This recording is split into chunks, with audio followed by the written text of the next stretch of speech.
नमस्कार साथियों, आप सभी का स्वागत है आपके अपने परिवार ब्राइट फ्यूचर विद उत्कर्ष पर। मैं हूं उत्कर्ष तिवारी, आप है मेरे साथ में। तो साथियों, आज हम लोग स्ट्रेटेजी के अंतर्गत देखने जा रहे हैं। आज का हमारा जो साथियों टॉपिक है वो है अंतरराष्ट्रीय संस्थान या संगठन एक दृष्टि में। साथियों, इसके अंतर्गत हम लोग देखेंगे हमारे विश्व के जो प्रसिद्ध अंतरराष्ट्रीय संस्थान या संगठन है, इनका साथियों कब निर्माण हुआ, यानी स्थापना वर्ष इनका कब है, किस प्रकार से इनका साथियों निर्माण किया गया है तथा इन्हीं के बारे में, इनके वर्तमान में अध्यक्ष और वर्तमान में इनका मुख्यालय कहां पर है साथियों, इनके बारे में आज हम लोग विस्तार में चर्चा करेंगे। साथियों, इसी के अंतर्गत हम लोग इसके 4 पार्ट देख चुके हैं। आज इसका हम लोग 5वां पार्ट देखने जा रहे हैं। और साथियों, आज हमारी जो ये क्लास है साथियों, काफी दिनों के बाद हमारी ये क्लास भी होने जा रही है। कुछ आवश्यक कार्य के चलते हमारी जो क्लास है बीच में नहीं हो पाई है। साथियों, आज हम लोग फिर से अपनी क्लास को कंटिन्यू करते हैं। तो आइए साथियों, हम लोग देखते हैं। सबसे पहला हमारा जो आज का संगठन आ जाता है वो आ जाता है दक्षेस।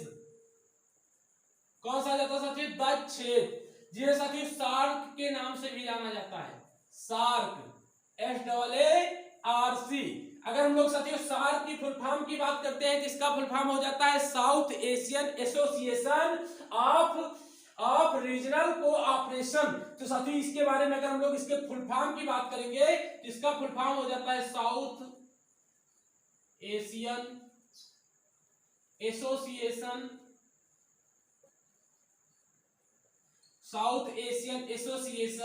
Of regional cooperation.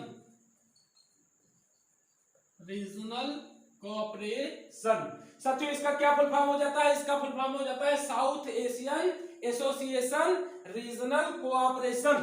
तो इसका साथियों फुल फॉर्म हो जाता है। और इसी में अगर हम लोग स्थापना वर्ष की साथियों बात करते हैं तो इसकी स्थापना कब की गई थी? तो साथियों, इसकी स्थापना की गई थी 1985 में। कब की गई थी? 1985 में। और साथियों, इसी के अंतर्गत अगर हम लोग दक्षेस के मुख्यालय को देखेंगे, यानी यहाँ इसका मुख्यालय कहां पर हो जाता है साथियों? इसका मुख्यालय हो जाता है काठमांडू, नेपाल। जो साथियों नेपाल की राजधानी है काठमांडू, यहीं पर साथियों इसका जो है इसका मुख्यालय हो जाता है। जिसका मुख्यालय हो जाता है काठमांडू, नेपाल। और साथियों, अगर हम लोग वर्तमान में इसके अध्यक्ष या महासचिव की बात करते हैं, कौन वर्तमान में अगर हम लोग इसके अध्यक्ष या महासचिव की बात करते हैं, वर्तमान में हम इसके अगर अध्यक्ष या महासचिव की बात करते हैं तो साथियों ये हो जाते हैं इसाला रुवन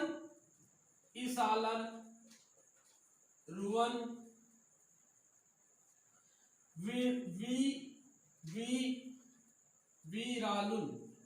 कौन हो जाते हैं? इसाला रुवन वीरालुन। तो साथियों, क्या देखा हम लोगों ने देखा दक्षेस के बारे में, जिसे सार्क के नाम से भी जाना जाता है। इसका साथियों फुल फॉर्म हो जाता है south Asian association of regional cooperation. साथियों, जिसकी स्थापना 1985 में की गई थी और इसका मुख्यालय साथियों काठमांडू, नेपाल में हो जाता है। और वर्तमान समय में इसके अध्यक्ष हो जाते हैं, अध्यक्ष या महासचिव इसाला रुवन वीरालकुन। और साथियों, वर्तमान में अगर हम लोग इसमें सदस्य संख्या की बात करते हैं, यानी सदस्य संख्या कितनी है, वर्तमान में इसमें कितने सदस्य हैं, तो वर्तमान में अगर हम लोग इसके सदस्य संख्या की बात करेंगे तो वर्तमान में साथियों सदस्य संख्या हो जाती है 8, यानी इसके 8 सदस्य देश हैं। अगर हम लोग इनके 8 को क्रमशः देखते हैं तो सबसे पहला हमारा देश आ जाता है अफगानिस्तान। उसके बाद में साथियों हमारा आ जाता है दूसरा भूटान, और तीसरा आ जाता है नेपाल। तीसरा कौन सा आ जाता है? नेपाल। और नेपाल के बाद में साथियों हमारा आ जाता है बांग्लादेश। बांग्लादेश के बाद में साथियों हमारा आ जाता है मालदीव। और मालदीव के बाद में साथियों अगर हम लोग अगले की बात करेंगे तो अगला हो जाता है पाकिस्तान। और साथियों इसके बाद में हो जाता है श्रीलंका। और साथियों इसके बाद अपना देश हो जाता है भारत। तो कौन कौन से हो गए? अफगानिस्तान, भूटान, नेपाल, बांग्लादेश, मालदीव, पाकिस्तान, श्रीलंका और भारत। साथियों, यहाँ पर प्रश्न हमारा ये बनता है कि समानता यहाँ पर 3 ऑप्शन दे दिए जाते हैं और चौथे के ऊपर हमारा जो चौथे ऑप्शन में रख दिया जाता है म्यांमार को। यानी यहाँ पर यह पूछा जाता है कि इसमें से कौन सा देश जो है ये दक्षेस का हिस्सा नहीं है, यानी दक्षेस के अंतर्गत ये सदस्य देश ये नहीं है। तो साथियों हमारा वहां पर सही उत्तर हो जाता है कि म्यांमार जो देश है ये सार्क का सदस्य नहीं है। और इसी क्रम में हम लोग देखेंगे तो अगला हमारा जो संस्थान आ जाता है, हम लोग अगले संस्थान की बात करेंगे, अगला आ जाता है G15।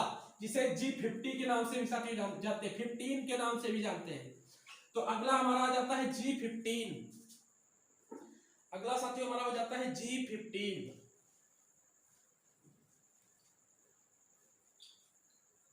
अगला हमारा संस्थान हो जाता है G15।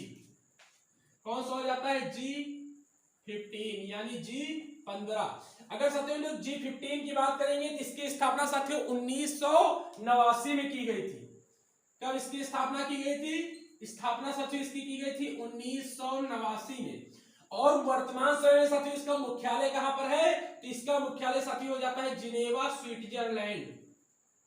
इसका साथियों मुख्यालय हो जाता है जिनेवा, स्विट्जरलैंड। Geneva, Switzerland.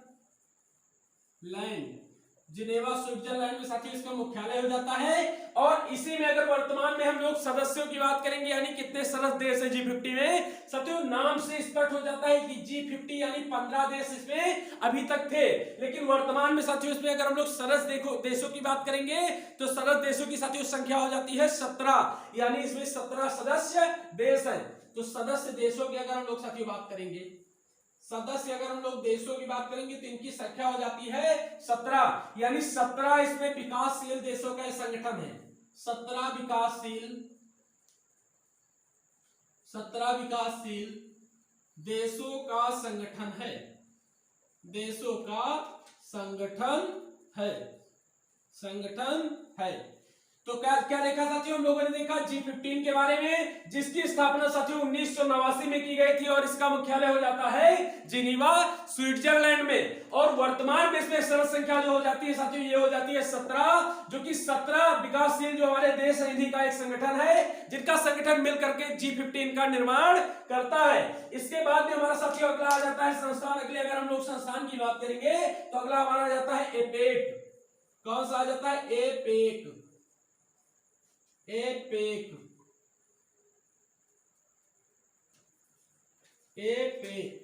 अगर साथियों लोग एपेक की बात करेंगे, यानी इसकी स्थापना कब की गई थी साथियों? इसकी स्थापना की गई थी 1989 में।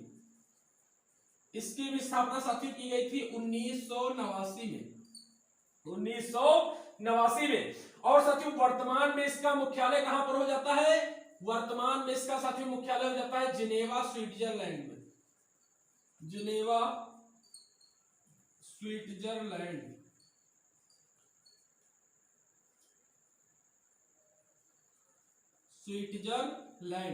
यानी जिनेवा, स्विट्जरलैंड में इसका मुख्यालय हो जाता है। और साथियों अगर हम लोग एपेक की फुल फॉर्म की बात करेंगे तो इसका फुल फॉर्म हो जाता है एशियन पैसिफिक इकोनॉमिक कोऑपरेशन। तो क्या हो जाता है फुल फॉर्म? इसका फुल फॉर्म हो जाता है एशियन पैसिफिक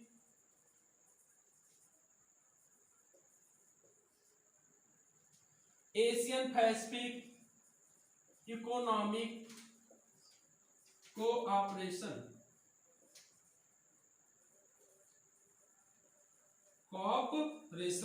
तो इसका फुल फॉर्म हो जाता है एशियन पैसिफिक इकोनॉमिक कोऑपरेशन।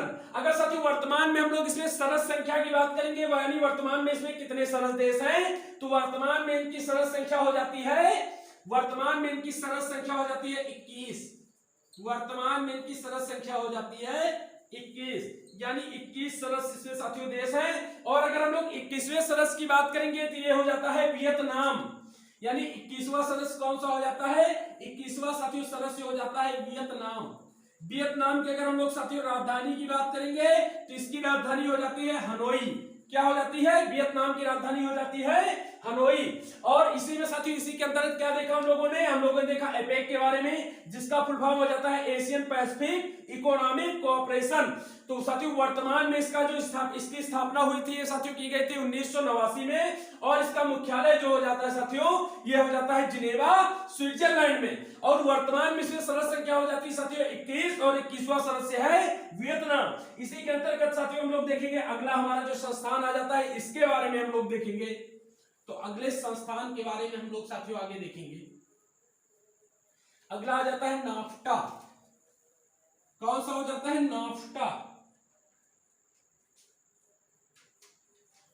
अगला साथियों हो जाता है नाफ्टा।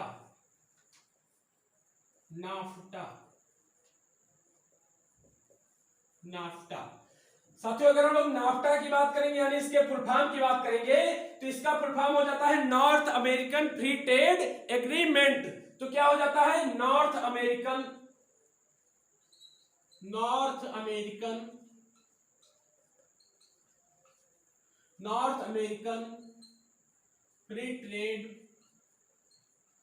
Free trade agreement.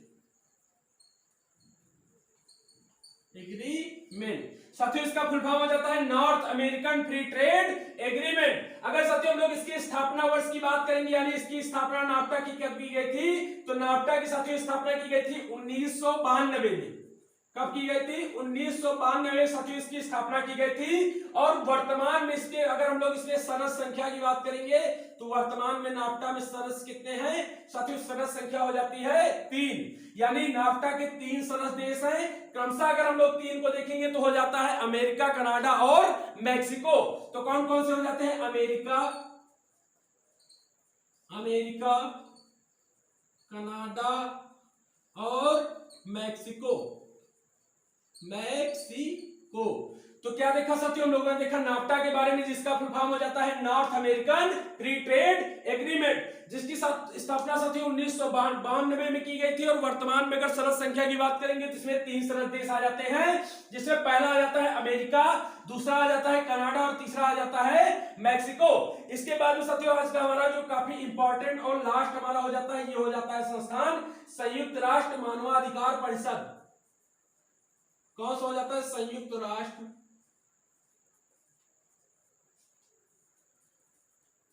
मानवाधिकार परिषद। संयुक्त राष्ट्र मानवाधिकार परिषद यानी UNHRC यानी United nation human right commission. साथियों इसका फुल फॉर्म हो जाता है United nation human right commission.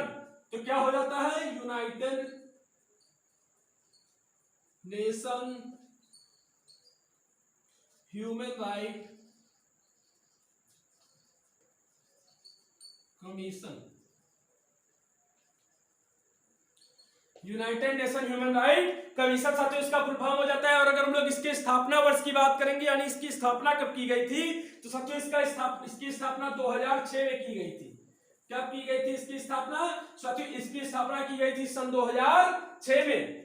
तो इसकी स्थापना सन 2006 में की गई थी। और वर्तमान में अगर हम लोग इसके मुख्यालय की साथियों बात करेंगे यानी इसका मुख्यालय कहां पर है तो इसका मुख्यालय साथियों हो जाता है जेनेवा स्विट्जरलैंड में। कहां पर हो जाता है जेनेवा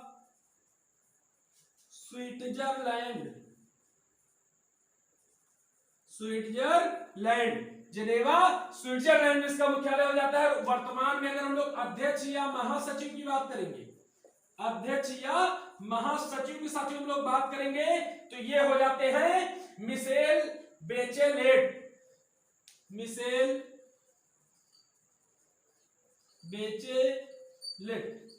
जो कि साथियों मिशेल बेचेलेट हो जाते हैं। ये साथियों चिली के निवासी हैं। कहाँ के रहने वाले हैं ये साथियों चिली के रहने वाले हैं। तो क्या देखा हमने देखा साथियों संयुक्त राष्ट्र मानवाधिकार परिषद के बारे में जिसे UNHCR के नाम से भी जाना जाता है। अगर हम लोग इसके फुल फॉर्म की साथियों बात करेंगे तो इसका फुल फॉर्म हो जाता है United nation human right commission, जिसकी स्थापना साथियों 2006 में की गई थी। और इसका मुख्यालय हो जाता है जेनेवा स्विट्जरलैंड में। और वर्तमान में साथियों अगर हम लोग इसके अध्यक्ष या महासचिव की बात करेंगे तो ये हो जाता है मिशेल बेचेलेट, जो कि साथियों ये चिली के निवासी है। इसी के साथ में साथियों हमारा अंतरराष्ट्रीय संस्थान एवं संगठन का आज का जो हमारा पार्ट है यहीं पर समाप्त होता है। तो साथियों अधिक जानकारी के लिए आप हमारा जो ब्राइट फ्यूचर विद उत्कर्ष के नाम से टेलीग्राम ग्रुप है इसके साथ में जुड़ सकते हैं। और साथियों अगर आपको हमारा वीडियो पसंद आया हो तो आप इसे लाइक करें, चैनल को सब्सक्राइब करें तथा अपनी प्रतिक्रियाएं हमारे कमेंट बॉक्स में पिन करें। साथियों आज के लिए इतना ही। नमस्कार, धन्यवाद।